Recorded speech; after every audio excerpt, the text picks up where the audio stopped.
Warahmatullahi wabarakatuh. Nama saya Atilia Syakirah binti Ruslan, nombor matrik 11807677. Hari ini saya akan membentangkan mengenai assignment individu bagi subjek pelaburan yang bertajuk hutang bersih.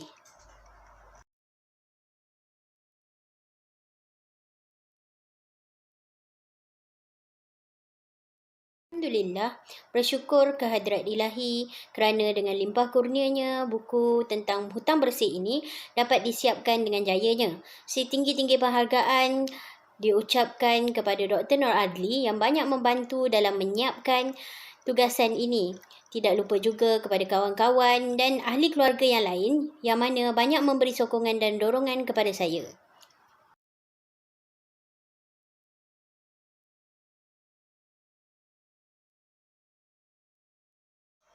Buku ini dimulakan dengan bab 1 iaitu pengenalan. Pertama sekali, penting untuk difahami apakah itu hutang bersih. Hutang bersih ditafsirkan sebagai satu metrik kecairan yang digunakan untuk menentukan seberapa baik syarikat dapat memenuhi kewajipannya dalam membayar hutang. Kebiasaannya, jumlah pengiraan hutang bersih ini akan dinyatakan dalam kunci kira-kira sesebuah syarikat. Selain itu, hutang bersih juga dapat membantu dalam menentukan sama ada sesebuah syarikat itu mampu ataupun tidak untuk menanggung lebih banyak hutang pada masa akan datang. Melalui nilai hutang bersih sesebuah syarikat itu, dapat diketahui seberapa banyak wang tunai dan aset cair yang akan tersisa jika semua hutang syarikat dilunaskan dengan segera. Untuk bab yang seterusnya, iaitu bab 2, di mana bab ini menceritakan lebih lanjut tentang perbezaan hutang bersih dan jumlah hutang. Apakah perbezaannya antara hutang bersih dan jumlah hutang? Perbezaannya adalah pengiraan hutang bersih hanya diperoleh apabila jumlah hutang dan jumlah tunai dan setara tunai diketahui terlebih dahulu. Namun begitu, untuk jumlah hutang, pengiraan hanya mengambil kira keseluruhan hutang yang ditanggung oleh sesebuah syarikat tersebut tanpa mengambil kira pengimbangan baki tunai bagi syarikat tersebut. Perbezaan ini dapat dilihat melalui formula hutang bersih dan jumlah hutang seperti yang tertera di bawah. Bab 3, di mana bab ini mengandungi formula hutang bersih dan juga bagaimana pengiraan hutang bersih dilakukan. Secara amnya, pengiraan hutang bersih dapat dihitung dengan membandingkan hutang dan liability bersama tunai dan setaranya.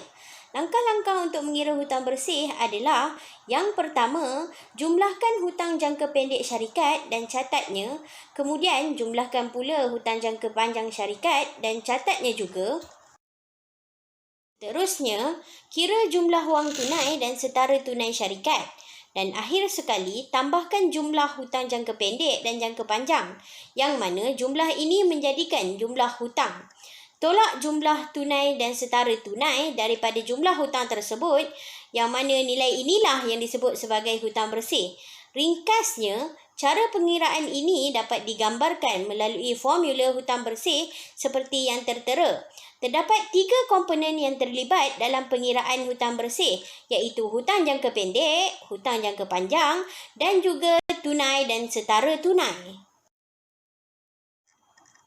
Hutang jangka pendek didefinisikan sebagai tanggungjawab kewangan yang perlu dibayar dalam tempoh 12 bulan, iaitu 1 tahun ataupun kurang, manakala hutang jangka panjang mempunyai tempoh yang lebih panjang kerana tarikh matang bagi hutang ini lebih lama daripada 1 tahun. Tunai dan sementara tunai pula merangkumi tunai dan juga semua instrumen cair yang mudah ditukar menjadi wang tunai.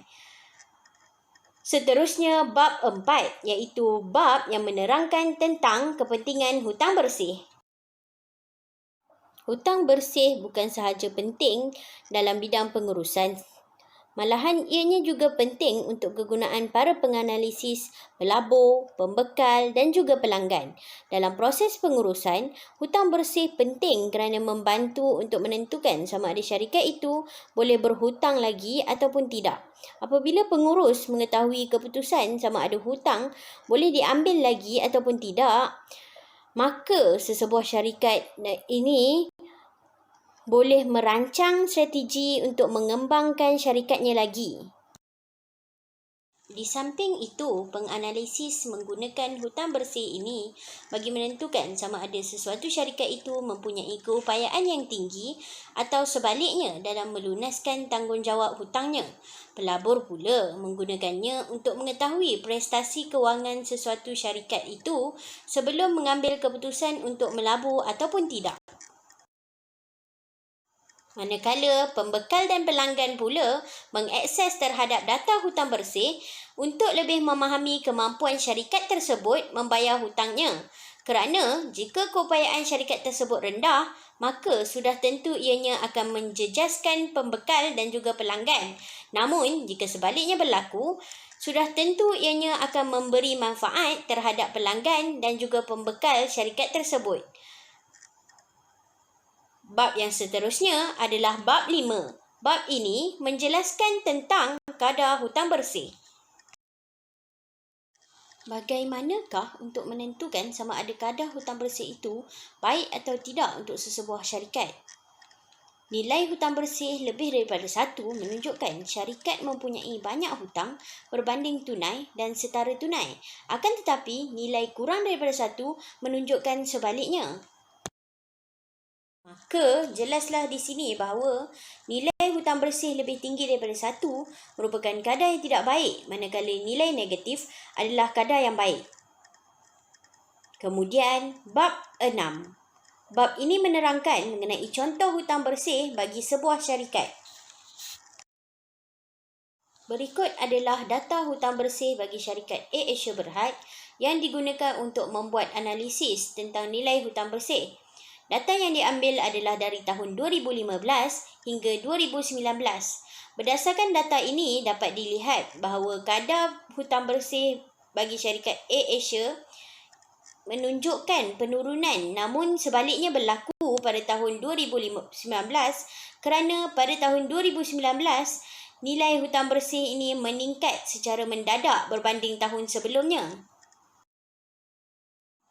Dengan melihat kepada data hutang bersih bagi Asia ini, dapat disimpulkan di sini bahawa nilai hutang bersih yang baik bagi syarikat ini adalah pada tahun 2018 kerana menunjukkan nilai negatif yang mana menunjukkan bahawa syarikat Asia mempunyai kemampuan yang lebih dari cukup untuk membayar hutangnya pada tahun ini kerana tunainya lebih banyak berbanding hutangnya. Persoalannya di sini adalah, mengapakah nilai hutang bersih syarikat A Asia ini meningkat secara mendadak pada tahun 2019?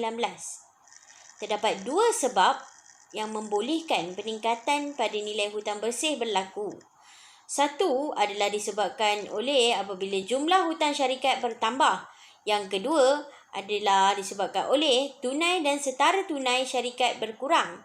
Perubahan pada salah satu atau kedua-dua nilai ini turut membawa kepada perubahan jumlah hutang bersih sendiri. Merujuk kepada data syarikat A Asia tentang jumlah hutang dan jumlah tunai dan setara tunai, dapat dilihat bahawa pada tahun 2019, kedua-dua nilai jumlah hutang dan tunai dan setara tunai berubah berbanding tahun sebelumnya. Walaupun perubahan pada tunai dan setara tunai tidaklah sebesar perubahan pada jumlah hutang, namun kedua-duanya tetap berubah. Walaupun begitu, jumlah hutang bagi syarikat ini menunjukkan nilai yang paling tinggi pada tahun 2019, bermakna jumlah hutangnya paling besar pada tahun ini. Seterusnya, bab 7, di mana bab ini menerangkan aplikasi hutang bersih dalam pasaran saham, yang mana termasuklah dengan data hutang bersih syarikat-syarikat semasa pandemik COVID-19. Sebelum melihat kepada data dalam pasaran saham, perlu untuk diketahui apakah kegunaan hutang bersih dalam pasaran saham. Antara kegunaannya adalah dalam pasaran saham, hutang bersih telah digunakan oleh para pelabur sebagai fundamental analysis untuk melihat kemampuan sesuatu syarikat itu membayar hutangnya. Berikut adalah data hutang bersih yang diambil dari pasaran saham. Data ini menunjukkan syarikat-syarikat yang mempunyai nilai hutang bersih yang baik semasa pandemik COVID-19 ini berlaku, di mana perkara yang harus diperhatikan dalam data ini telah ditandakan dengan kotak merah. Melalui data syarikat-syarikat yang mempunyai nilai hutang bersih yang baik ini, dapat dilihat bahawa Petronas Chemical Group Berhad mencatatkan nilai hutang bersih yang paling baik. Disebabkan oleh kadar hutang bersih bagi syarikat ini adalah baik, ini bermakna syarikat ini mampu bertahan jika berlaku perkara seperti kemerosotan ekonomi, seperti yang berlaku pada masa ini, iaitu disebabkan oleh pandemik COVID-19. Disebabkan oleh pandemik ini, banyak syarikat yang terpaksa menggulung tikarnya. Maka, jika syarikat tersebut mempunyai tunai yang cukup berbanding hutangnya, perkara seperti menutup perniagaan ini tidak akan berlaku. Nilai negatif pada data menunjukkan bahawa syarikat tersebut masih mampu untuk menanggung lebih banyak hutang pada masa akan datang. Namun, jika nilainya positif, hal yang sebaliknya akan berlaku. Ini menyebabkan syarikat yang mempunyai nilai hutang bersih negatif akan lebih bertahan jika berlaku kemerosotan ekonomi, dan syarikat yang hutang bersihnya bernilai positif kurang ketahanan, atau dalam kes yang lebih teruk lagi, syarikat tersebut terpaksa berhenti beroperasi. Berikut adalah contoh data untuk syarikat yang mempunyai nilai hutang bersih yang tidak baik semasa pandemik COVID-19 ini berlaku, yang mana data ini diambil daripada pasaran saham sendiri. Kesimpulannya, hutang bersih bukan sahaja dapat digunakan oleh pengurusan syarikat, malahan boleh juga digunakan oleh para pelabur, penganalisis, pembekal dan juga pelanggan. Ini adalah kerana hutang bersih mempunyai banyak faedah yang mana dapat membantu syarikat menentukan kadar hutangnya dan melaraskan hutang bersama dengan tunai dan setaranya supaya sesuatu syarikat tersebut dapat menguruskan tunainya dengan berkesan.